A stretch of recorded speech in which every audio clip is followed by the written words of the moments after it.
So a little bit of history before I get into my Ignite. It was 5 years ago in Indianapolis when I think it's probably the first time Ignite was ever at an occupational health or safety related conference. So it's neat to see something that we got going and brought a lot of energy in the States come down from my trip to Australia. So I want to thank Scott and also thank AIOH for bringing me down. So let's hit it and get started. So the first time I heard of Ignite, I was at a conference, and they were talking about this new format. Instead of a 30-minute session where it goes 5 minutes, Beavis and Butthead was my favorite cartoon when I was in college. Fire, fire, fire. So you get thinking about Ignite and moving fast and hot and things happening in a hurry. Then I thought about MTV, because Beavis and Butthead was on MTV. So who was around last night when this song came on, right? Video killed the radio star. That was amazing. Some good foreshadowing for this talk right here. So this was the first video that MTV ever played. So the song came out in '91. So if we see the growth of industrial hygiene in the US with the number of certificate issues, in Australia y'all had a similar graph or a similar climb to it. But if you look at '81 was where we really started to see things take off. Was this because of MTV? Not really sure. I'm not sure there. But then Tim Berners-Lee in '89, the internet, 89, internet comes around. So the internet, we really see an increase when the internet's born. So if there's MTV, how has the internet really affected us? Is this the reason for the growth? Is this for our profession there? Then we look at the growth of the internet. Now as a hygienist, we look at curves all the time. Do those data look pretty similar? Yeah, they look pretty similar to me. So hey, we're on the right path here. Then you start going, our profession's growing, the internet's growing, what's really going on here? And then there's this concept of the rock star IH. So how do you do it? Do you take an energy drink, teach it how to anticipate, recognize, evaluate, control, put a pocket protector on it, and then out spits Dr. Perry Logan, who's one of the rock stars of our profession?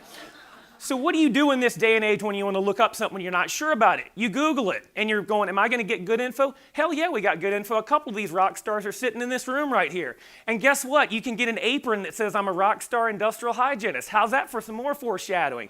So there are products available in the States. And then we break it down and we go, what's occupational hygiene? Hell, this is globally, the first hit of occupational hygiene is AIOH. So there's all this wonderful information on the internet that's just for us, right? No, it's for everybody. So we're not the ones that look at the internet. All of our workers do too. So what happens when you get too much of a good thing? Did anybody get too much of a good thing last night? Feel a little cloudy this morning? Yeah. So even though good things, they have to be taken in moderation. Unfortunately, workers and the public don't always do things in moderation. They may do the wrong thing. But there's some great stuff on the internet. It's revolutionized. Who remembers paper data sheets, right? Was that a nightmare? Can you imagine dealing with that now? Can you imagine not being able to communicate with workers or put policies and procedures online? There are international training collaborations going, because collaboration is a huge part of the internet. 25 years ago, before the internet, can you imagine registering for a conference in one of our countries and sending things via mail?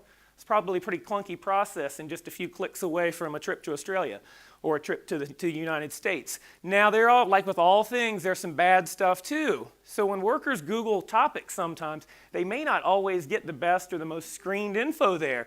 Old Ed McMahon, that death mold killed his dog, and he actually got a couple $1 million settlement out of it. Only in America, baby.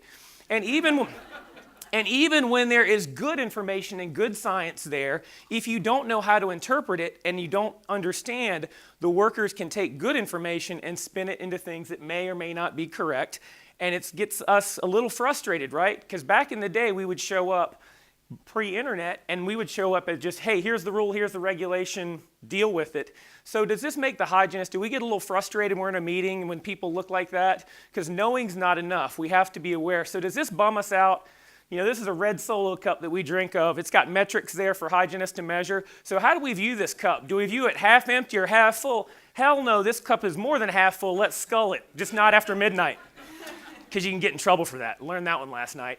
But it gets, it's a little bit of a bummer too. So in the US, OSHA turned 40 years old a few years back. Kind of that midlife crisis age. Jimmy Buffett's a pirate, looks at 40, has the line, the occupational hazard being my occupation's just not around. So could you imagine a world without this? So what do? Do we panic? Do we freak out? No. What do? We organize. And always, always, Dave Warner, shower with a hygienist. It's a really, really good time, I promise you. You know, it's what you do, right? Shower with the hygienist. Because what is the gift that we give? We give the gift of time. And there is no greater gift than time. because you can't buy time, you can't get time back. And I've learned that this year because one of our fathers of Ignite in the United States, Kim Merritt, has been going through the fight of his life with colon cancer. I want to dedicate this to Kim, and I'm hoping if you guys can give him an Australian shout to know that we care about him. So cheers, guys. Thank you.